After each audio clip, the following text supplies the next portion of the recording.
La coincidencia en las técnicas de manipulación de piedras para construcciones, estructuras y monolitos gigantescos y enigmáticos en lugares tan alejados del planeta y en culturas antiquísimas tan dispares, conocidas y desconocidas, no deja de sorprendernos, y lo que más nos asombra es que sigan envueltos en el misterio. Las pocas y endebles explicaciones para contestar este misterio perdido, como significar de qué modo los antiguos egipcios, por ejemplo, que cincelaban la piedra para levantar las pirámides, no convencen a todos y no califica para la mayoría de las estructuras enormes que siguen retando a la más alta tecnología. Y al mismo tiempo nos formula una pregunta y nos da que pensar de si todos ellos tuvieron el mismo maestro, o el origen de esa enseñanza que le ayudó a levantar semejante construcción la extrajeron de alguna información oscura y perdida en el tiempo, manipulando las rocas usándolas sin inconvenientes, técnicas hoy perdidas pero atisbadas por algunos que no están mal encaminadas de cómo sucedió todo, pero que al no ser aceptada por la ciencia moderna, sigue cuestionándose, pero allí están ellas para decirles que hay otra historia, otro relato, aún no incluido en los libros, que hace más escuela que todas las bibliotecas juntas de esta moderna civilización. Y es en este punto donde entra en escena un hombre nacido en 1935, llamado Joseph Davidovits, un químico francés que en los años 70 era director de investigación y estudioso universitario. Este hombre es el inventor de una nueva rama de la química de los minerales llamada geopolímeros, y es el que pudo dar una explicación más coherente con las construcciones megalíticas del mundo antiguo. En 1979, Davidovits presentó dos teorías en el segundo Congreso Internacional de Egiptología, organizado por el CNRS en Grenoble. La primera sobre la fabricación de objetos de piedra artificial, jarrones de piedra dura por los antiguos egipcios, y la segunda teoría sobre la construcción de las pirámides con piedra moldeada, hecha de geopolímeros, una especie de hormigón antiguo y no de piedra tallada como mantiene la historia oficial. Estas teorías, justamente con otras sobre los orígenes de los israelíes, no son compartidas por sus pares científicos.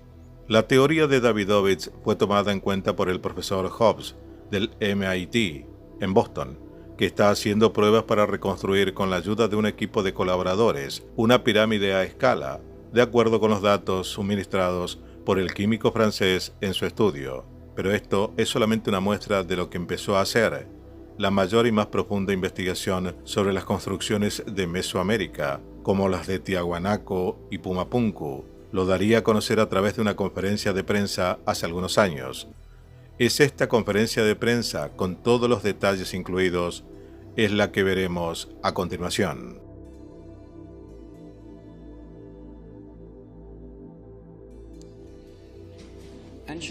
Geopolímeros antiguos en monumentos sudamericanos construidos 600 años después de Cristo. Programa cooperativo de investigación entre el Geopolymer Institute y la Universidad Católica San Pablo, Arequipa, Perú.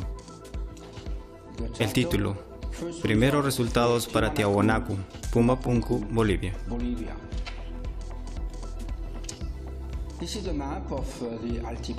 Aquí tienen un mapa del altiplano con Cusco, el lago Titicaca y Tiahuanaco, Pumapunku. Estamos a 3.850 metros sobre el nivel del mar.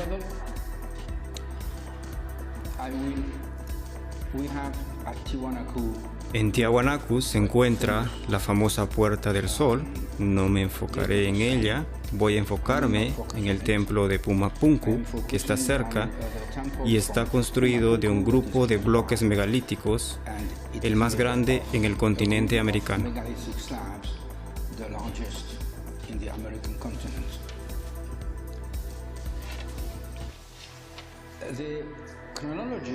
La aparición de la civilización en los Andes es muy temprana. Tiahuanaco se origina desde el año 300 y se prolonga hasta el año 1000 después de Cristo, pero los monumentos fueron construidos entre el año 600 y 700. y usados hasta el año 900. Tenemos los Nazcas, los Huaris en Cusco, y luego, 500 años después, llegaron los Incas. Construida 600 años después de Cristo, hace 1400 años, destruida 900 años después de Cristo, o sea, 500 años después del Imperio Inca. La Puerta del Sol está elaborada con andesita volcánica y el templo de Pumapunku con arenisca roja, una roca sedimentaria. Si se mira desde arriba por Google Earth, se ve el pueblo de Tiahuanaco. Esta es la pronunciación en español. Y tenemos a la derecha la localización de Tiahuanaco y a la izquierda, cruzando la carretera, la localización de Pumapunku. Mirando a Pumapunku desde arriba, aparecen los megalitos de arenisca número 1, número 2, número 3 y número 4.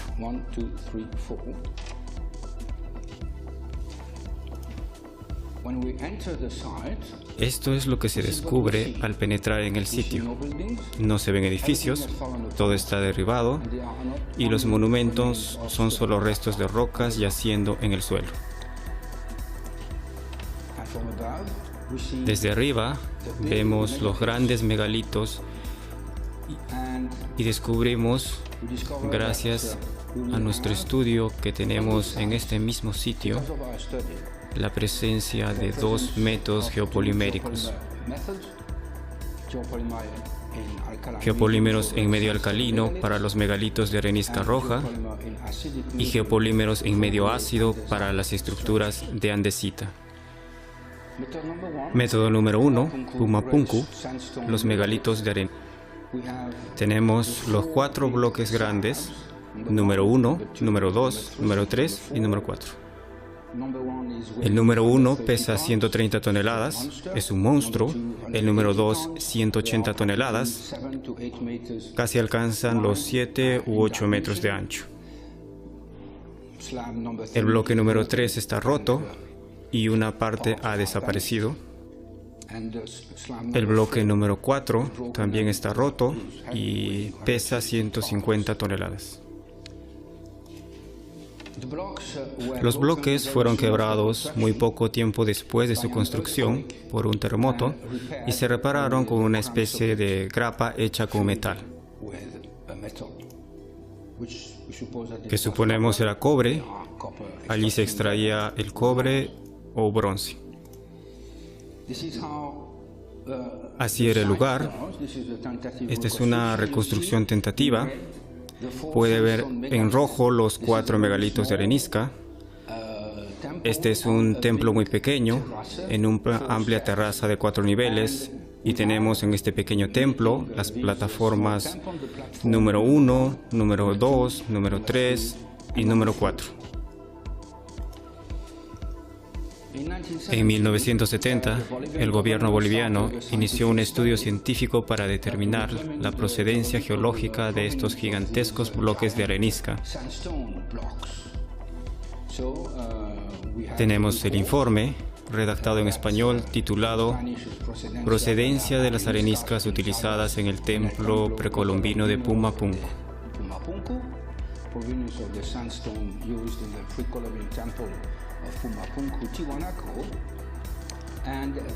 Ellos habían seleccionado 6 diferentes localizaciones para la arenisca que distan de Tiahuanaco entre 8 kilómetros y 11 kilómetros. Seleccionaron un lugar y declararon: este es el lugar de donde vienen las rocas. El sitio número 1 y el número 2 están cerca y también podrían ser escogidos.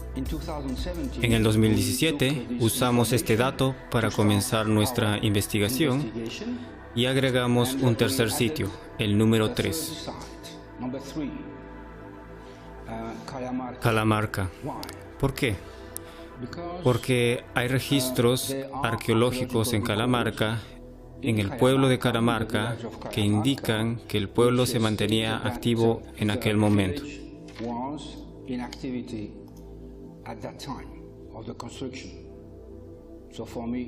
Pues en mi opinión, estaba claro que las actividades humanas y un muy bien definido pueblo se relacionaban con la extracción de rocas.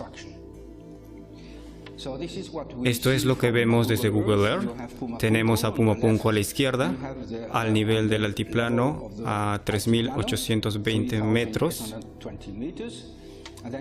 Y luego, al sur, las diversas colinas y montañas donde se encuentran las fuentes de arenisca.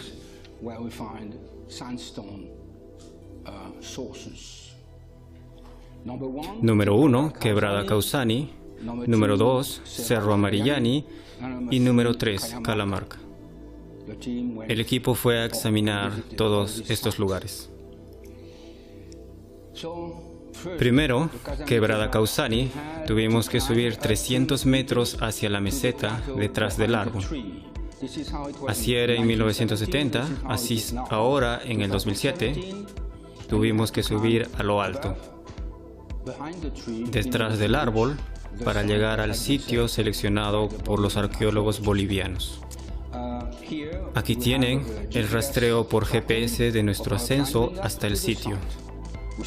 Comenzamos a partir de los 3.850 metros y alcanzamos los 4.159 metros. Así que subimos por la Quebrada Causani y la arqueología oficial sostiene que usaron el empinado Camino de Llamas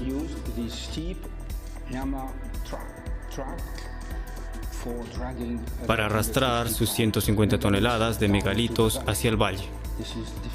Difícil de creer. Cuando se llega a la meseta, se ven bloques de arenisca en forma cuadrangular. Así se comprende la razón por la cual fue elegido como una fuente. Pero no se encuentra ningún bloque masivo, son bloques pequeños. Los arqueólogos estadounidenses afirman que estos son los restos de la actividad humana de extracción. Los arqueólogos bolivianos dicen no, esto no es. En 1970, y esto es lo que tenemos hoy en el 2017, escribieron: proceso típico de desintegración por meteorización mecánica.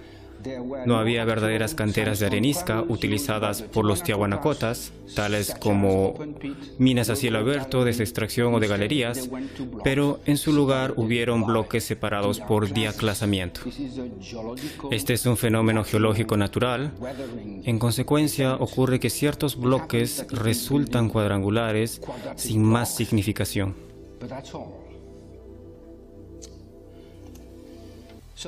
Entonces, el segundo sitio, Cerro Amarillani, más fácil de alcanzar con auto por carretera. La formación geológica es similar. Tenemos bloques. El tercer sitio, Calamarca, es totalmente distinto. Comienza en el pueblo de Calamarca y termina en el sitio que consideramos la verdadera fuente. Calamarca en la ortografía en español y Calamarca con K es una ortografía en el idioma local. Así que esto es la carretera que lleva al pueblo de Calamarca y aquí está la entrada a este pueblo. Esto es algo particular en este pueblo, eso no se ve en otra parte y da que pensar que el pueblo tuvo más importancia en el pasado. Al llegar se descubre que todo está increíblemente limpio, el pavimento de ladrillos y es lo mismo para el resto. Este pueblo conoció algo, una actividad particular. Luego continuamos nuestro viaje, salimos de la aldea y seguimos subiendo por el camino de tierra. Y llegamos al sitio que ha sido seleccionado por nuestro geólogo. Hay bloques intemperizados, pero lo más interesante es que tenemos una característica particular, que es una capa de arcilla caolinítica, de arenisca meteorizada, buena para la reacción de geopolímeros entre los bloques cuadrangulares. Y nuestro geólogo hizo esta experimentación.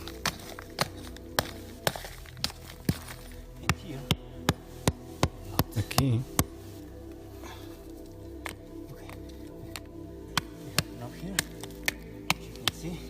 Como se puede ver, se puede tomar una herramienta muy simple, descomponerlos, y como pueden ver, es fácil. Este podría ser un buen material para... Y no puedes romper el duro. El duro no tiene el mismo sonido. Y este viene de ahí. Y ese viene de ahí. Es muy fácil. Pueden ver lo que encontramos aquí.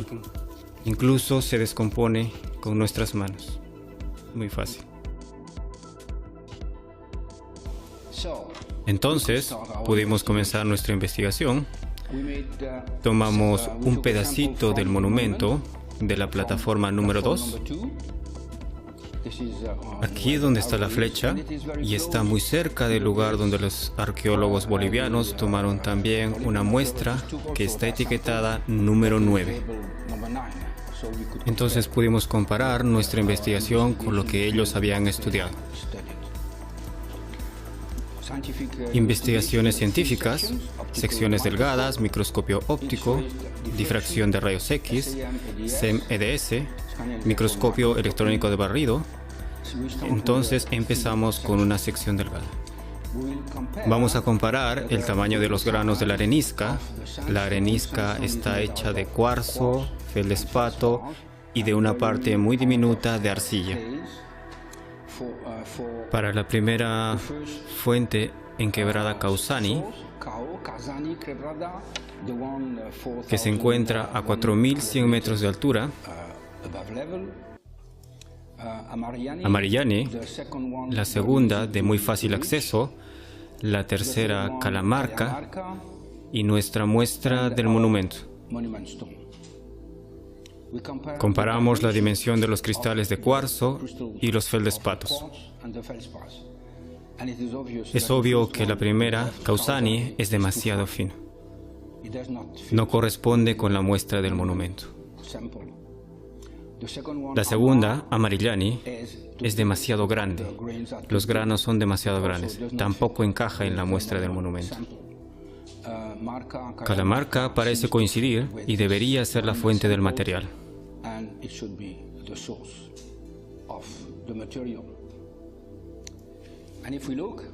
Y si miramos con precisión la muestra del monumento de Pumapunku, entonces tenemos los diversos agregados y el DSA, que significa agregado de arenisca desagregada. Es un agregado natural que debe ser recubierto con un revestimiento muy delgado como los otros, pero es una matriz muy espesa y fluida, lo que no es habitual para una arenisca,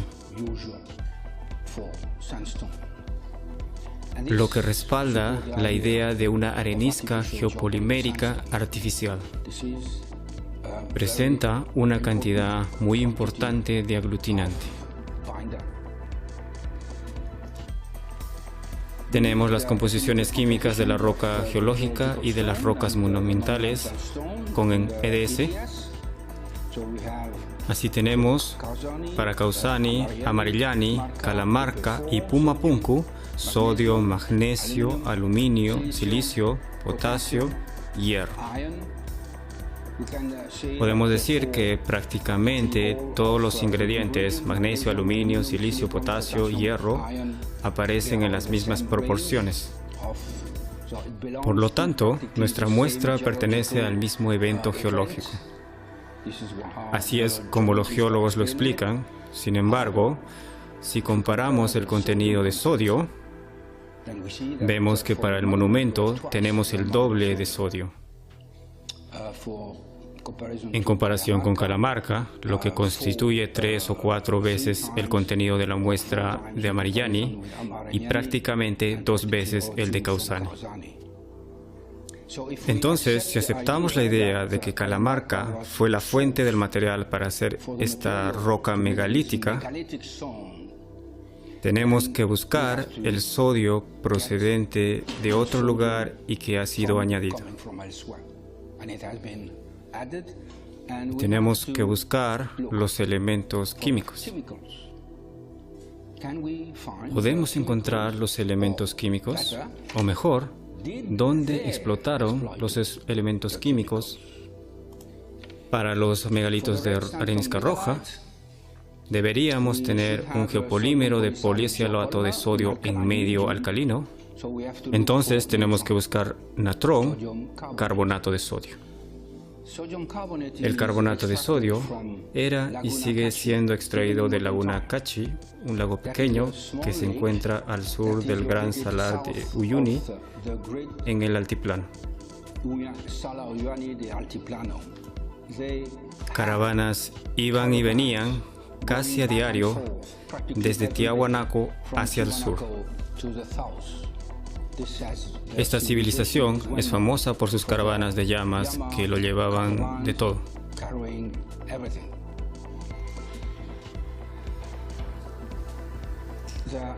Las caravanas iban de Tiahuanaco a San Pedro de Atacama. Estamos a 3.800 metros de altura y San Pedro de Atacama está a 750 kilómetros de Tiahuanaco. Tenemos huellas arqueológicas que muestran que había tránsito de caravana de llamas.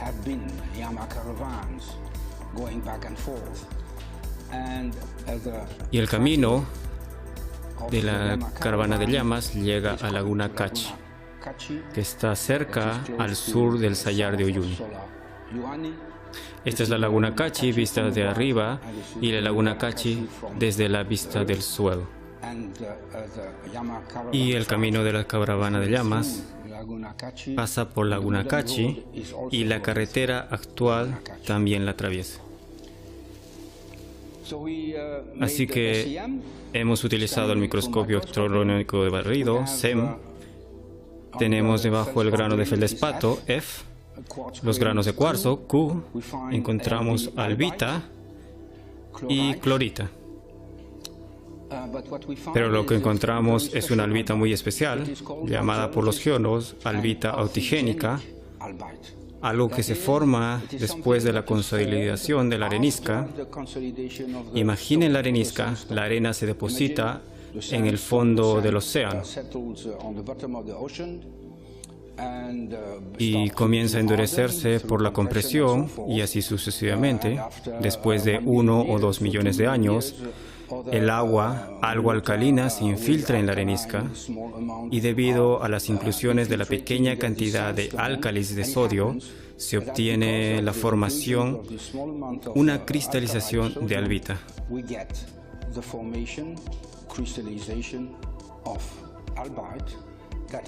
Que es un silicoaluminato de sodio, silicio aluminio 3.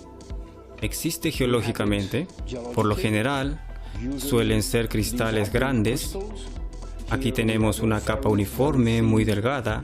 Podría ser el resultado de la cristalización de un geopolímero de policialato, SiAl = 3.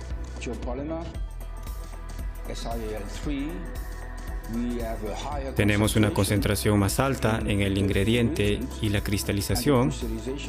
La formación de esta albita autigénica podría haber ocurrido durante los últimos 1400 años de entierro arqueológico. Eso es evidente. El problema es que hasta ahora no podemos marcar la diferencia entre la albita geológica y la albita de geopolímero. Esto es por EDS, silicio, aluminio, sodio. La relación SiAl3 pura, el resultado de una autocristalización. Si miramos en otra parte bajo el microscopio electrónico, descubrimos otras estructuras extrañas que también son autigénicas. Son estructuras que han cristalizado durante mucho tiempo y para nosotros durante el tiempo después de su construcción. Bajo el espectro EDS obtenemos una gran cantidad de sílice, aluminio, sodio y hierro. A la derecha, una gran cantidad de hierro. Para nosotros es un geopolímero de ferrocialato. El hierro toma el lugar del aluminio y tenemos una relación silicio-aluminio igual 2.3. Así, la primera conclusión del estudio es la siguiente. La sección delgada de una muestra tomada de los bloques de arenisca roja de Pumapunku presenta límites de granos hechos de espesa matriz fluídea de ferrocialato rojo. Hasta donde sabemos, esta característica es muy poco común en una arenisca geológicamente formada. Es un unicum y es compatible con la idea de arenisca artificial con concreto geopolimérico. Recuerden que son enormes megalitos, no pueden ser transportados, pues para nosotros es evidente que es un tipo de concreto geopolimérico. Los análisis complementarios SEM-EDS para sodio, magnesio, aluminio, silicio, potasio, calcio, hierro y difracción de rayos X sugieren que el sitio de Calamarca es la fuente de los bloques megalíticos de Pumapunku.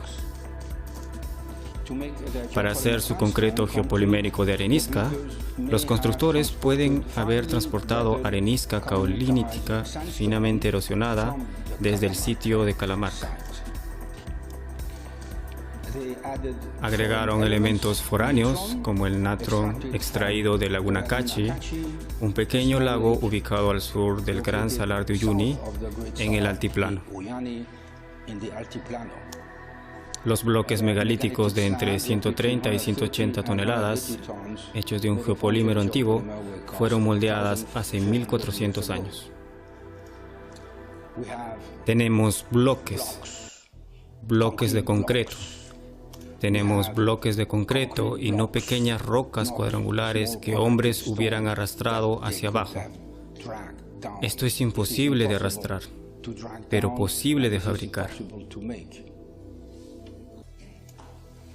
El resultado de este estudio se encuentra en revisión antes de publicación en Material Letters. Estoy esperando la primera reacción de mis colegas. Geopolímeros antiguos en sudamentos sudamericanos, difracción de rayos X, SEM y evidencia petrográfica. Estos son los autores y esperamos que se publique muy pronto. Así que tenemos a Pumapunku, las terrazas de arenisca de 1400 años de edad, pero también tenemos elementos pequeños.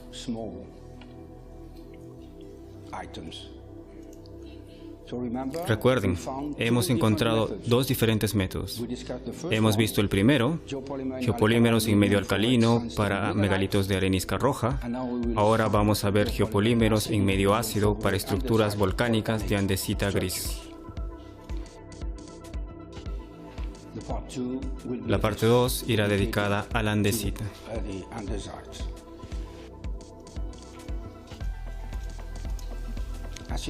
El medio ácido obtenido por la reacción entre ácidos carboxílicos y el geopolímero de andesita a base de fosfatos. Esta parte del templo Pumapunku fue construida 100 años más tarde. Se añadieron elementos arquitectónicos estructurales. Estos son los elementos estructurales que han sido añadidos. En mi opinión, se parecen más a esculturas que podrían haber sido añadidas por otro grupo. Están hechas de rocas volcánicas de andesita y tienen unas características desconcertantes. 1 metro de altura, cortes en relieve muy precisos,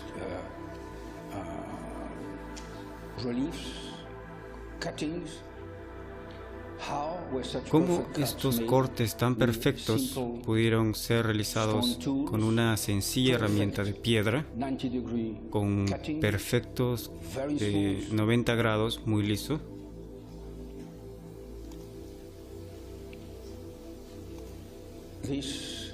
Esto habla por sí mismo. ¿Cómo se puede ejecutar sin herramientas? Por supuesto, tenían martillos, tenían herramientas de piedra. Háganlo ustedes. Otra característica aún más extravagante: esta piedra contiene 20 agujeros perforados con precisión de 30 centímetros de profundidad dentro de esta roca dura. Los mismos expertos en arqueometría que afirman que esto fue hecho por una civilización antigua de 30.000 o 60.000 años de antigüedad, ni siquiera tienen las herramientas para explicarlo. Recuerden que la dureza de Mosh es de 6 a 7, como el cuarzo, y no tenían herramientas. Entonces, les leo una descripción de un experto. El experto es Jean-Pierre Protzen, de la Universidad de California, en Berkeley, y estudió la arquitectura cusqueña. Y aquí él describe quien le enseñó las técnicas de albañilería a los incas, que trabajaron 500 años después. Una comparación entre Tiahuanaco con las técnicas incas de talla de piedra. Publicado en 1997 en el Journal of Society of Architectural Historians. Leo. Para obtener los acabados lisos, las caras perfectamente planas y los exactos ángulos rectos, entrantes y salientes de rocas finamente labradas, se valieron de técnicas que los incas desconocían y que nosotros, por el momento, desconocemos.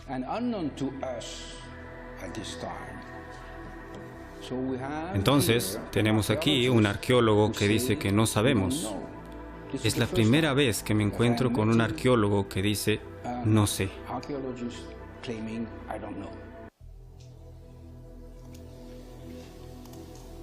Los precisos y nítidos ángulos de 90 grados rectos entrantes observados en varios motivos decorativos probablemente no fueron hechos a martillo de piedra.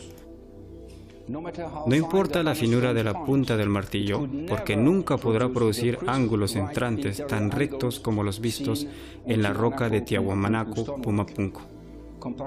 En la mampostería inca, todos los ángulos entrantes presentan tallas redondeadas, típicas de las técnicas del martilleo. Las herramientas de construcción de los tiahuanacos, con quizás la posible excepción de los martillos, permanecen esencialmente desconocidas y aún por descubrir. Recuerden que se trata de un experto. Para nosotros, del mundo del geopolímero, es evidente que resulta de la técnica geopolimérica de moldeo de arena húmeda.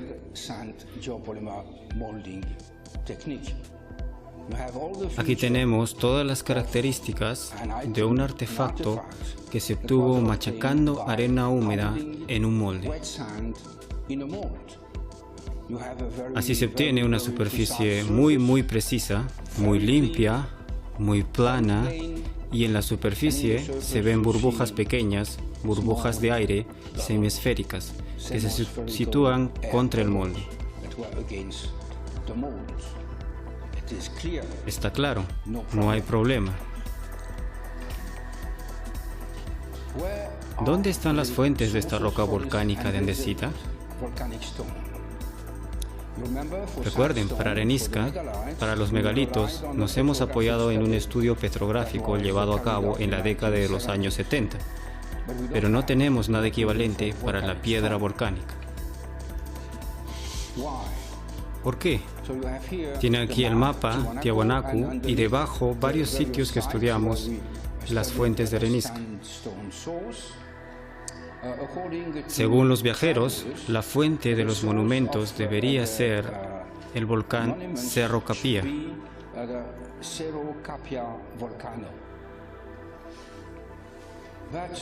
Pero está ubicado en Perú, más allá de la frontera. Y en aquella época, en 1970, los arqueólogos bolivianos no fueron autorizados a cruzar la frontera. Entonces no hicieron ningún análisis petrográfico de la roca geológica y a los peruanos no les interesó.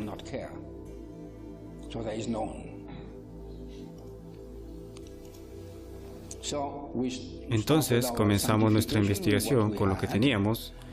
Hicimos secciones delgadas, trabajamos esencialmente con un microscopio electrónico de barrido y conseguimos obtener buenas muestras, porque en el sitio yacen muchos escombros que no forman parte de los monumentos. Y al elegir cuidadosamente esos restos, de hecho son piezas de roca monumental con una superficie característica muy plana, fuimos capaces de obtener nuestras muestras. La muestra PP1, la muestra PP2, y aquí es donde hemos tomado nuestra muestra PP5 en la superficie del bloque recostado. Las más importantes son las muestras PP1A y B. Rompimos algunos pedazos para el análisis SEM. Observen la superficie perfecta de la muestra. Esto es lo que se ve con el microscopio óptico. Cuando lo examiné por primera vez en el microscopio óptico, me quedé atónito. Nadie había observado con un microscopio óptico la superficie de estos artefactos únicos. Era extraño. Afirman que fue fabricado por extraterrestres, entre otras cosas.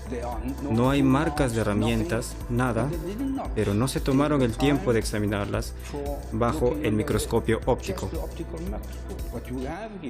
Lo que tienen aquí, en blanco, son los cristales de plagioclasa.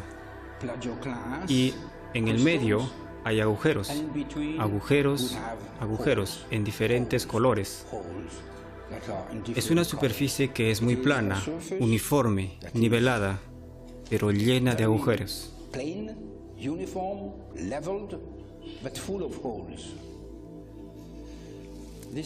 Esta es PP5, tenemos la plagioclasa blanca y entre los cristales agujeros de 0.2 a 0.5 milímetros de profundidad con bordes visibles, y dentro vemos cristales con algún material. Si miramos en sección transversal, se ven en la superficie agujeros de hasta 0.5 milímetros de profundidad.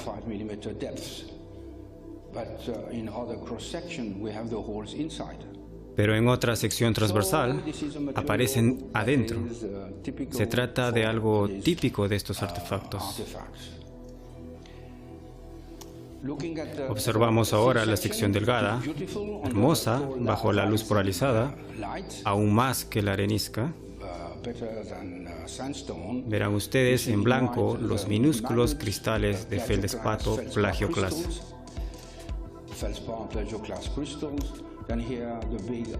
Luego, grandes cristales minerales de anfibol, piroxeno, y tenemos muchos puntos negros. Son sustancias amorfas. En el microscopio electrónico, a una escala de 5 micras, la imagen de la muestra PP1 solo muestra pequeños cristales.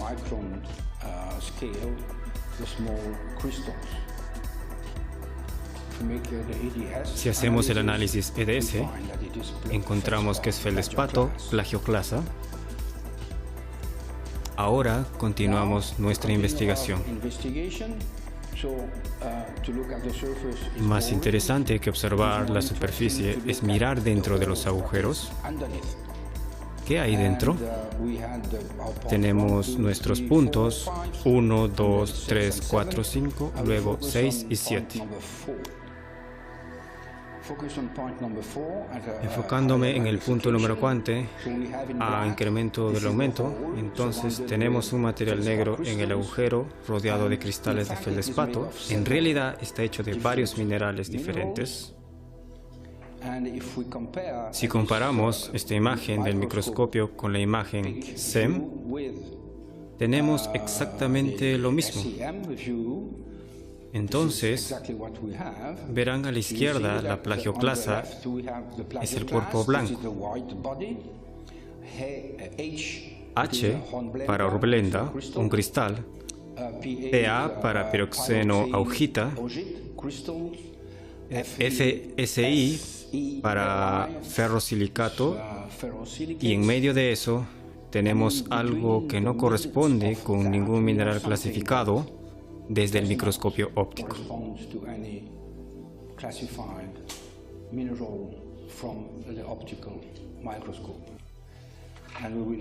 Vamos a enfocarnos en eso y tener una gran sorpresa. De hecho, damos con un elemento totalmente amorfo, que se parece a caucho, goma, a cualquier cosa. Realizamos EDS, tenemos una gran cantidad de carbono, nitrógeno, no podemos medir el nitrógeno cuantitativamente, pero cualitativamente podemos ver que hay nitrógeno.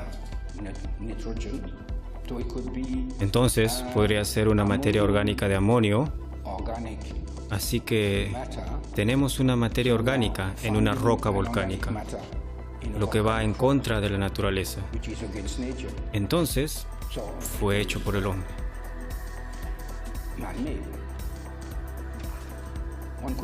Se podría objetar que, siendo un punto de la superficie, lo que medimos es el resultado de la contaminación superficial.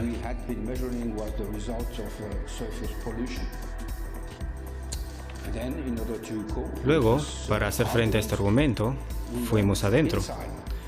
Entonces, ustedes pueden ver el portaobjetos que recibe la muestra. Entramos y escogimos varios puntos. Punto número 1. El feldespato rodea el sistema negro. Tenemos encima de la superficie negra un elemento cristalino. Hemos analizado A y C. Es plagioclasa. Luego hemos analizado el número B, que está debajo. Es orgánico.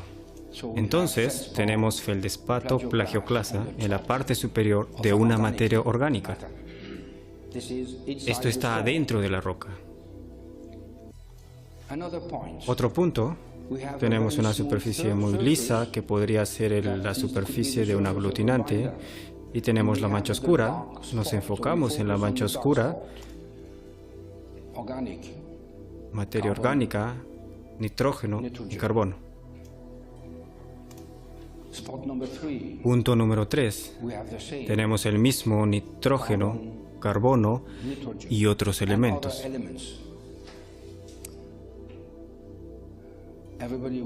Todos estarán de acuerdo con el hecho de que esta materia orgánica sugiere la presencia de una roca artificial.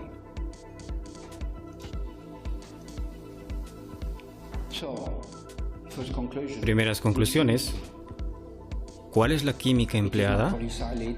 No es geopolímero basado en poliocialato como parte de los megalitos de arenisca roja. El medio no es alcalino. Si no es un medio alcalino, será entonces un medio ácido. Si es un medio ácido, si nos referimos a las antiguas leyendas que la arqueología no toma en cuenta. Una sustancia de origen vegetal capaz de ablandar las piedras. Plant extract capable of softening stone. Eso es lo que cuentan los indígenas sudamericanos. South American are telling. ablandar rocas, una locura. So they can soften. 42 years ago, Hace 42 años conocí a un antropólogo peruano y decidimos hacer nuestra primera presentación en una conferencia de arqueometría en Nueva York. conference, Luego hicimos una segunda en 1982, a second in 1982, that reads, titulada first one, Fabricación de objetos de piedra por síntesis en la civilización preincaica de Huanca en Perú. Ahora se admite que la civilización Tiahuanaco procede de la civilización Huanca preincaica, que fue revelada por una extraordinaria habilidad para fabricar objetos de piedra. Un descubrimiento etnológico reciente muestra que algunos hechiceros de la tradición Huanca no usaban herramientas para hacer sus pequeños objetos de piedra, pero usaban una disolución química del material de piedra por extractos de plantas, ácidos carboxílicos. Un año después, hice un estudio científico con el Laboratorio de Farmacología de Grenoble. La desagregación de materiales de piedra con ácidos orgánicos de extractos de plantas, una técnica antigua y universal. Entonces, estudiamos qué tipo de ácidos obtenemos de las plantas y la conclusión fue que los agricultores precolombinos eran bastante capaces de producir grandes cantidades de ácidos de plantas comunes en su región, como frutas, papas, maíz, ruibarbo, rumex, agave americano, este es el cactus, ficus indica, oxalis pubescens. Y sabemos que hay más ahora. Entonces, tendremos ácidos carboxílicos, ácido acético, ácido oxálico, ácido cítrico. Esto funciona perfectamente con la piedra caliza. Caliza se desagrega con este ácido orgánico, no hay problema, muy fácil de probar. Cualquier roca que contenga caliza será desagregada, pero no andesita blanca. No funciona. Si es la química utilizada, es solo para fabricar un aglutinante que aglomere el material de roca no consolidada.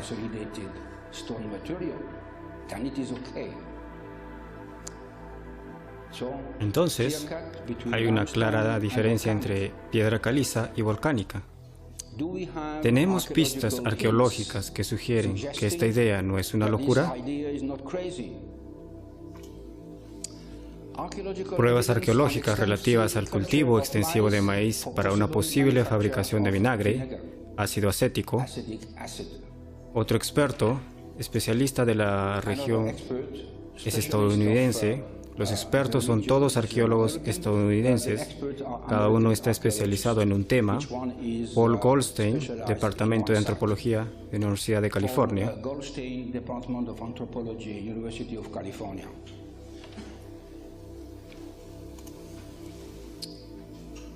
De los comedores de estofados a los bebedores de maíz, la economía de la chicha y Tiahuanaco. La chicha es una bebida local muy famosa. A veces contiene más o menos alcohol, pero se produce esencialmente a partir del maíz. Entonces, es una bebida de alcohol que puede usarse para sus actividades ceremoniales. Valle de Moquegua, sur de Perú, se encuentra entre el Océano Pacífico y el sitio de Tiahuanaco. Las colecciones de cerámica cambiaron por completo con la llegada y el asentamiento colonial de Tiahuanaco después del año 600 después de Cristo, es decir, cuando empezaron a construir los monumentos y establecer grandes enclaves en los lugares del valle, antes inhabitados. Entonces, la gente de las alturas hizo enclaves en el valle, en lugares muy precisos. La economía de la chicha y Tiahuanaco. Cada comunidad también incluía al menos un complejo casero con numerosas tinajas de almacenamiento puestas en el piso, en las que fermentaban chicha, en asociación con grandes piedras que eran morteros, llamados manos, y una profusión de azadas de piedra. Prosigo. Esta prueba sugiere que el maíz fue almacenado y transformado más allá de las demandas del hogar y se exportó en intercambios comerciales hacia las alturas de Tiahuanaco. Sin embargo, aún no está claro si esta producción excedentaria de maíz indica un sistema tributario del Estado central. Un hogar, por ejemplo, tenía una capacidad de producción de 513 litros, estimada suficiente para 171 personas. Para mí, es una industria. El hecho de que hogares comunes en los estados andinos eran capaces de producir chicha en cantidades muy superiores a las necesidades del hogar podría explicar tres de los más aspectos desconcertantes del fenómeno Tiahuanaco. Pero los autores no piensan en nuestro sistema, sino en la forma tradicional de usar chicha. Para nosotros, esta producción excesiva no era para bebidas, sino para la fabricación de rocas.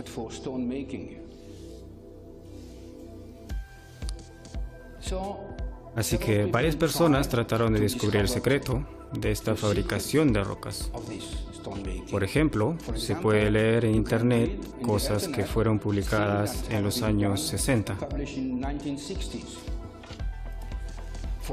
Durante 14 años, es decir, antes de 1960, el padre Lira estudió la leyenda de los Andes antiguos y finalmente logró identificar el arbusto chocha como la planta que después de ser mezclada y tratada con otros vegetales y sustancias era capaz de convertir la piedra en barro. Los antiguos indios dominaban la técnica de la masificación, dice el padre Lira en uno de sus artículos. Esta es la traducción en inglés de un artículo escrito en español. Ablandando las rocas, que reducían a una masa blanda que podían moldear con facilidad, el sacerdote realizó varios experimentos con el arbusto chocha y logró que una roca sólida se ablandara casi hasta ser líquida. No dice que se trataba de piedra caliza, pero tenía que ser caliza. Sin embargo, no pudo endurecerla nuevamente.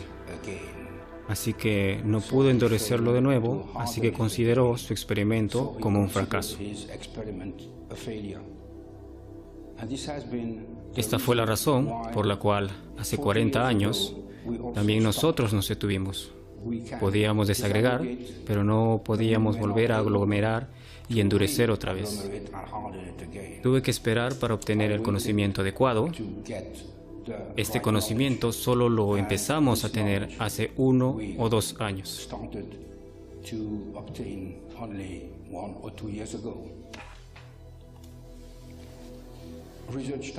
Objetivo de investigación.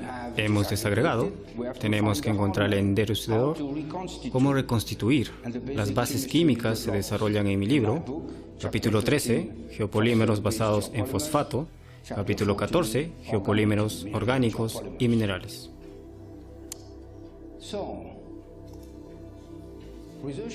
Objetivo de investigación. Encontrar el endurecedor. ¿Dónde podemos encontrar? Allí, en la zona, los productos químicos que generen esta reacción.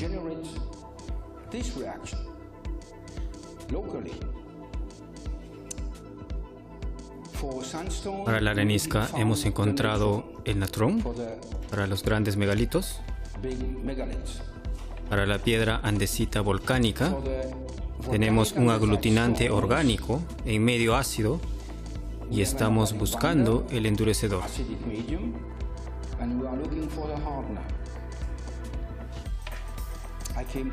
Llegué a esta idea loca porque debido a toda la información que no tengo tiempo de revelar aquí, que debería ser el guano, que ha sido extraído en hilo en el Océano Pacífico, el guano encuentran que se usa comúnmente como fertilizante y que era transportado por caravanas de llamas al altiplano. and that was transported by Yama caravans to the highlands.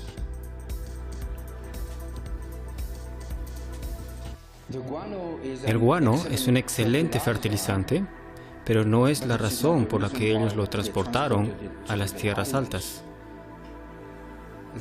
La civilización Tiahuanaco fue creado antes que explotaran el guano. En Tiahuanaco habían desarrollado una agricultura muy especial. No necesitaban este tipo de fertilizante. Tenían su propio fertilizante allá arriba. Entonces, decir que el guano hubiera sido enviado al altiplano porque lo necesitaban como fertilizante para la agricultura no tiene sentido. Esta civilización se desarrolló por sí misma.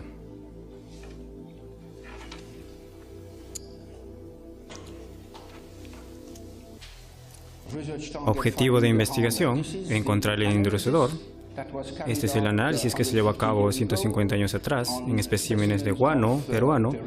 Así que encontramos el ácido úrico, oxalato de amonio, muriato, esto es cloro, cloruro de calcio, materia orgánica, fosfato de cal, fosfato de calcio, con algo de fosfato de magnesio,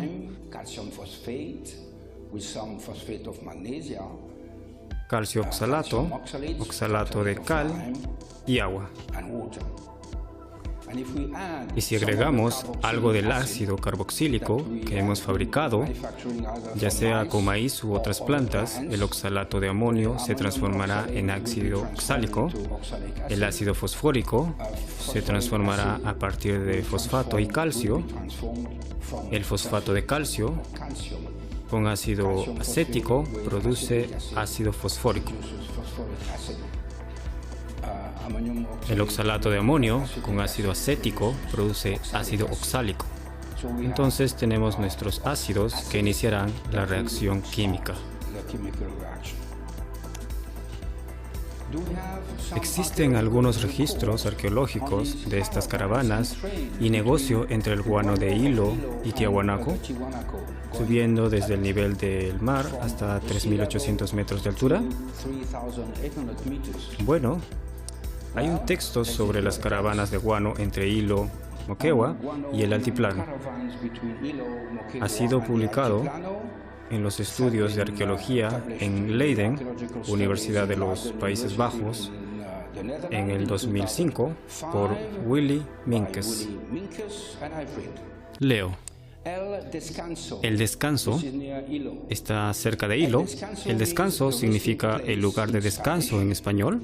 Este nombre ha sido transmitido oralmente y remite al lado tradicional del sitio y lugar de descanso para las caravanas de llamas en su camino hacia el altiplano, pasando por Moquegua.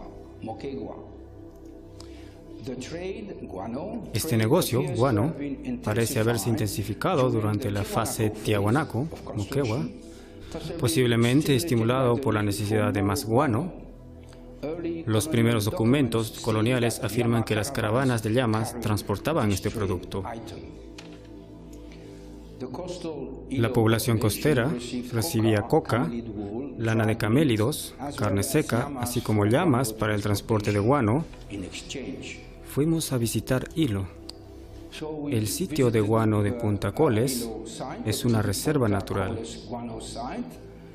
Aquí están las aves que hace el guano y tomamos una muestra del guano.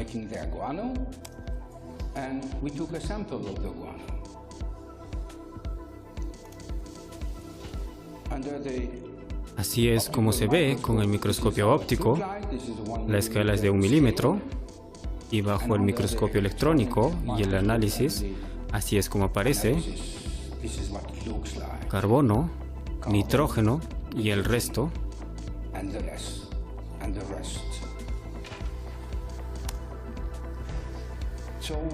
Entonces tenemos la materia orgánica en andesita volcánica, contiene guano o restos de guano o guano que no ha reaccionado.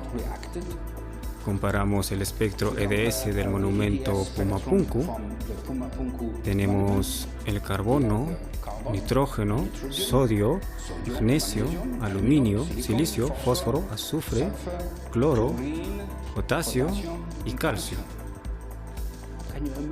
¿Cómo puede encontrarse el cloro aquí?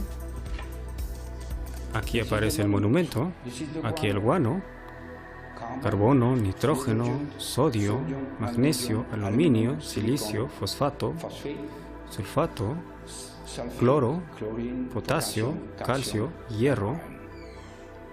Tenemos los mismos componentes, pero en la piedra están diluidos, lo cual es evidente, pero es la misma química. Conclusiones. El estudio SEM de una muestra tomada de muestra de andesita gris Pumapunku muestra la presencia de materia orgánica. Podría ser el aglutinante. Tenemos carbono, nitrógeno y similares.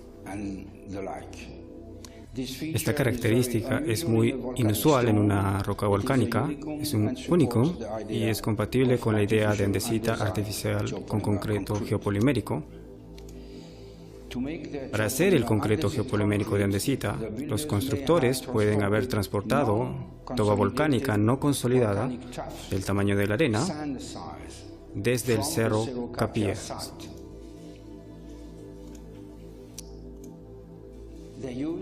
Utilizaron una tecnología geopolimérica en medio ácido que implica ácidos carboxílicos fabricados a partir de la biomasa local que reaccionaron con un enderezador a base de guano transportado por caravanas de llamas desde el área costera de Hilo a Tiahuanaco.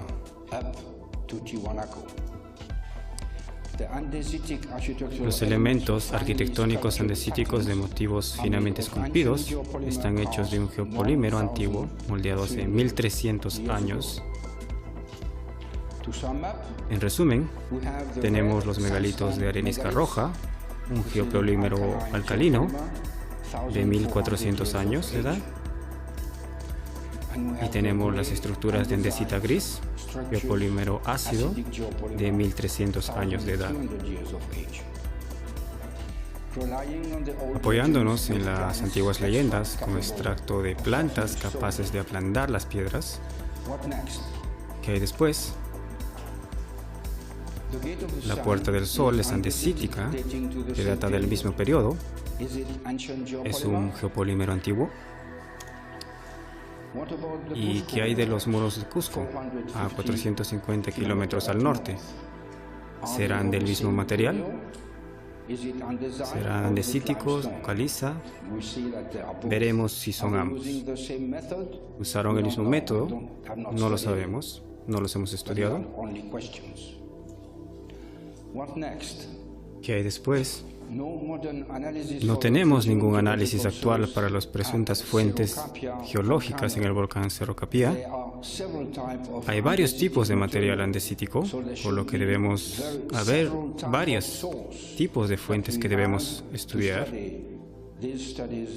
Estos estudios deberían llevarse a cabo con nuestros geólogos peruanos. El equipo en el sitio, nuestro geólogo, Luis Guamán, de Arequipa, y Ralph, del Geopolymer Institute. Se acabó mi charla, Geopolímeros antiguos en monumentos sudamericanos. Esta es la réplica que hicimos en el laboratorio, con una fórmula que usan productos químicos modernos. Funciona, no hay ningún problema. Esta es la réplica blanca de un bloque de arenisca roja y la réplica blanca de un bloque de andesita volcánica con los mismos productos químicos, pero diferentes minerales de relleno.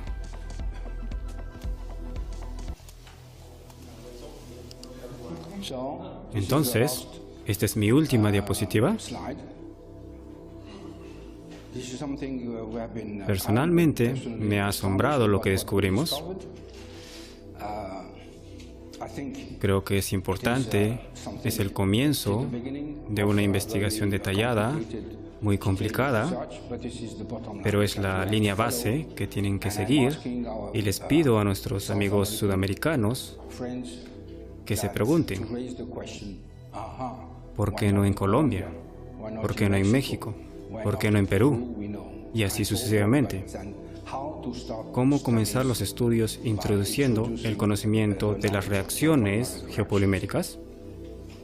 Esto fue Contacto con la Ciencia, programa de divulgación. Todos los hechos científicos y enigmáticos que usted siempre quiso saber. Dale like, suscríbete, aporta, dona y comparte.